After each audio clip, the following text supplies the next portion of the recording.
Hoje aqui a gente vai falar para você todos os programas, todos os softwares que você precisa aprender para trabalhar com jogos. E não são softwares apenas da sua área de produção. Tem coisa aqui que você vai ter que aprender porque o estúdio inteiro usa e você vai ter que se virar.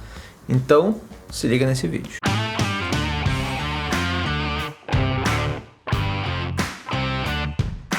Fala galera, eu sou o Unity. E eu sou o Gamarra.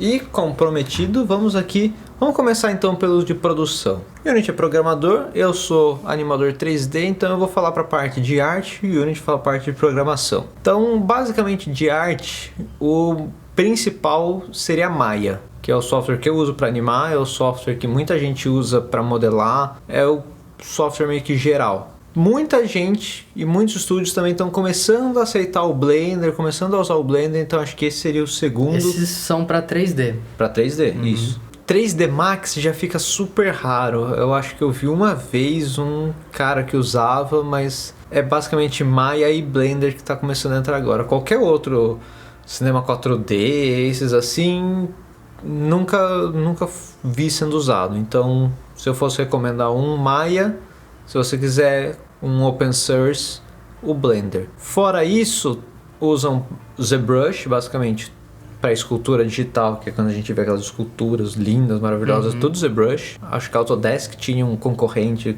com o ZBrush chamado Moodbox, mas nunca vi sendo usado assim em empresas mesmo. E o pacote do Substance, tem Substance Painter, Substance Designer, para a parte de textura também é muito usado. Fora Photoshop e tal. Mas uma coisa muito legal é que assim, muitas empresas estão começando a aceitar uma coisa que está rolando na minha, que é assim, a gente não importa com o software que você vai usar. Porque no final das contas, se eu vou exportar uma animação para você, eu vou mandar um arquivo em FBX. Tanto faz se eu fiz ela no Blender, eu fiz ela no Maya, exportou o arquivo e funcionou lá no... Beleza. Muitos estúdios estão aceitando isso agora. Tem diferença, por exemplo, o rigging do Maya vai ser diferente do rigging do Blender e tal. Mas no final das contas, se o FBX final se der um jeito de funcionar e tá beleza, tá ótimo. Então, isso é uma coisa bacana que facilita, né? Então, você não precisa aprender um software novo às vezes. Mas ainda tem estúdios que tem uma pipeline bem certinha, bem controlada, mas tem alguns estúdios que tem uma pipeline certinha, bonitinha, e daí você provavelmente vai ter que migrar para esse software. Mas se você tiver coberto no Maya e no Blender, acho que você está garantido em basicamente qualquer empresa no mundo. Fora isso, deixa eu ver, Photoshop padrão para todo mundo.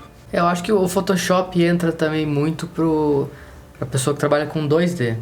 Provavelmente. Então, o ilustrador 2D, artista conceitual...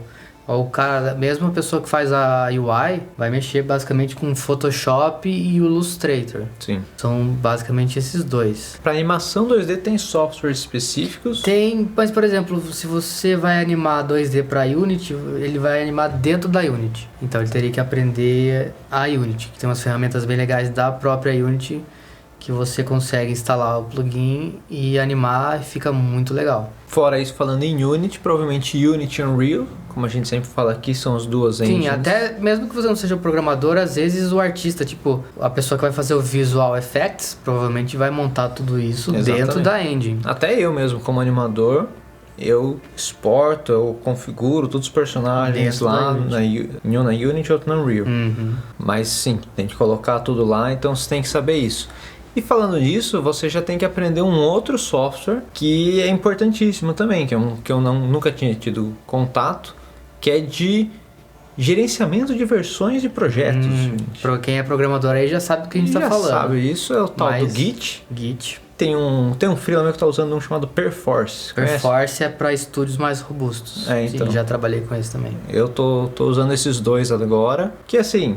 É um pouco estranho pro artista entender no começo, mas você vai ali, vai ter um programador que vai te ajudar a configurar as coisas ali. O programador meio que aprende isso na faculdade já, e a vida dele, a rotina dele é o Git. Então, provavelmente se você é programador e não tem um GitHub, tá vacilando. Cria um GitHub, porque muito headhunter vai querer ver, muita empresa vai ver o seu repositório no GitHub, o que você já fez, seus códigos. Então pra gente é comum, mas pros artistas é uma coisa meio surreal, assim. Sim. Então eles estão aprendendo agora, os estúdios, principalmente porque agora é remoto, então eles têm que saber baixar as versões e tudo mais. Então, se você é artista mesmo, quiser já dar uma olhada aqui que é esse tal de Git, eu aconselho Source Tree, todos esses pacotes assim de gerenciamento de versão, para você não ficar pego de surpresas quando você entrar num estúdio. Já que o Gamarra falou do Source Tree, vamos explicar. O Git é o gerenciador de versão.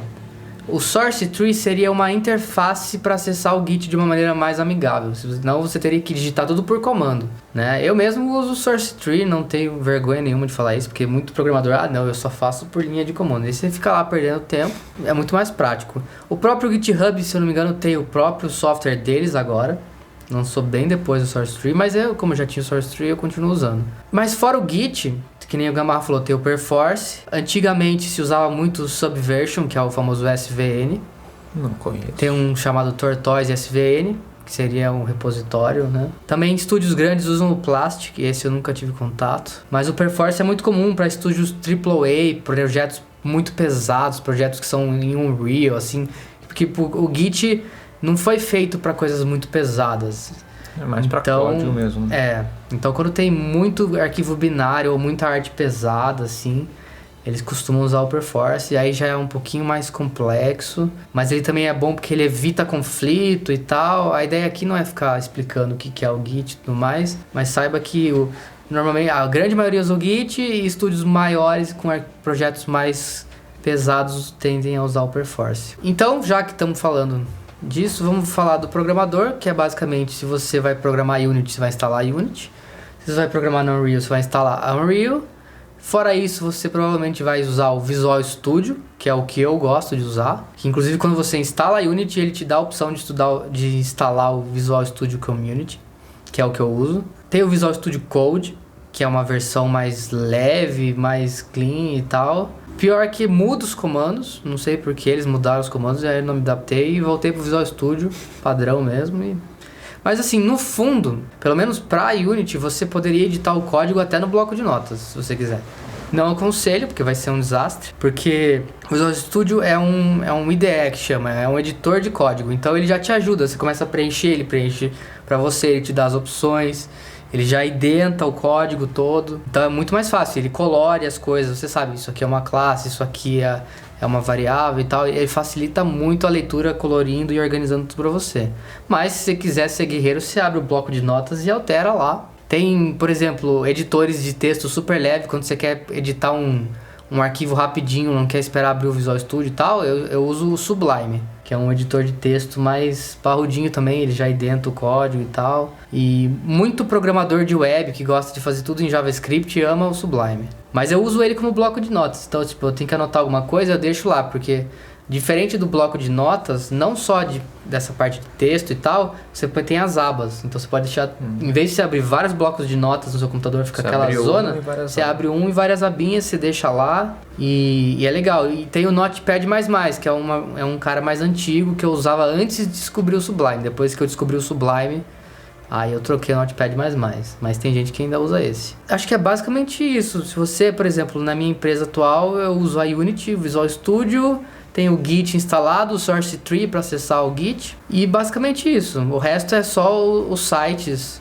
que a gente usa para organizar o projeto e tudo mais, mas de software instalado são esses. Será que entra na categoria de softwares, por exemplo, o Slack, Discord? Não, já seria uma página web, né? Aliás, o Slack você pode instalar também. Que o Slack, mas aí vai muito da empresa, né? O Slack seria tipo o WhatsApp da empresa, assim. É o grupo da empresa, é organizado, tem vários canais. O MSN, lembra do MSN, Unity? Tipo isso, mais ou menos isso, um pouquinho mais parrudo, né? Mas basicamente para você conversar, tem muita empresa que usa o Discord para voz, né? Inclusive, se você não tá no nosso Discord, tá perdendo tempo, entra lá, vai estar no comentário fixado aqui embaixo, que a gente ajuda a galera a arrumar emprego, a gente ajuda vocês com perguntas, vocês podem dar sugestão. Tem tudo. Bem legal, o nosso Discord tá crescendo. Vale a pena dar uma conferida lá. Qualquer dúvida que você tenha, pra gente não quer deixar aqui no YouTube, qualquer coisa, manda lá no Discord, a gente conversa lá, não tem problema nenhum. Exatamente, lá é fácil de achar, gente. Estamos aqui pra ajudar vocês. E acho que é isso. E aí o Discord pegou bem, né? Pra fazer reunião, tudo. A minha empresa só usa isso. É bem legal. Lá também. É bem completo, assim. Dá pra mandar mensagem de texto, dá pra você se ver por vídeo, dá pra fazer reunião com a empresa inteira. Mas reunião, quando você tem que mostrar a tela, o Slack eu acho muito melhor. Porque o Slack você consegue desenhar por cima. Não sabia dessa. Quando eu compartilho a minha tela com o Slack, e a pessoa que está assistindo pode já dar um feedback direto ali desenhando, vendo a minha tela, coisa que o Discord não tem. Entendi. Então quando é uma reunião de apresentar resultado, assim, eu prefiro quando é no Slack. Entendi. Mas o Discord supre bem a necessidade e tá ganhando muito espaço mesmo. Então, sim. O Discord originalmente era pra gamers, né? Sim, mas ele pra virou você jogar com os já, amigos. né? Agora na pandemia as empresas começaram a usar muito o Discord. Sim. E aí talvez as outras profissões tenham alguns específicos, tipo, o produtor deve usar um monte de planilha do Excel, essas coisas padrões, né? Word, Excel, de repente um PowerPoint, mas de software mais específico acho que são esses. Aí teria que chamar a galera que trabalha com as outras coisas mais específicas pra dizer o que projeto, seria. você falou do produtor, pode ser que você tenha contato com coisas, por exemplo, Hack and Plan, como ClickUp. Esses sites aí, né? de organizar o projeto. Basicamente todo o estúdio vai ter o seu próprio Kanban também, né? Que as tarefas lá. As tarefinhas lá, tô fazendo essa, concluir, enfim. A gente pode até gravar um vídeo específico sobre o que é isso, né? Sobre Scrum, sobre o Kanban, tem um monte de coisa que eu acho que é muito interessante pra vocês aprenderem, mas que fica para um próximo vídeo. Sim. E não deixa de se inscrever no canal, deixa o seu like, por favor. Comente que softwares você usa. Não deixe de se inscrever na Husky se você vai um dia receber de fora, porque a gente tem uma parceria agora com a Husky, então tá no comentário fixado, se você se cadastrar lá, você vai ganhar primeira remessa com taxa grátis.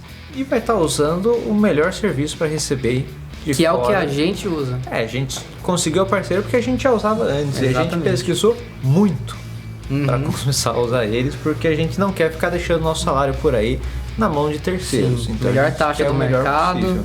Excelente serviço, é o que a gente usa, é o que a gente mais está satisfeito. Já tenho quase 2 anos de experiência recebendo de fora e pra mim é maravilhoso. Show de bola. Tudo automático, já cai pra você, sem dor de cabeça, recomendo. Então se você tem alguma outra dúvida, alguma sugestão de vídeo, deixa aqui nos comentários, fala com a gente lá no Discord, estamos ansiosos para ouvir de vocês. Lembrando, se inscreva aqui no canal, esse canal é feito para você que sonha em desenvolver jogos, sonha em ganhar sua vida, pagar seus boletos desenvolvendo jogos, e esse canal é para você. Então seja bem-vindo à comunidade Formando XP e te vejo no próximo vídeo. Falou!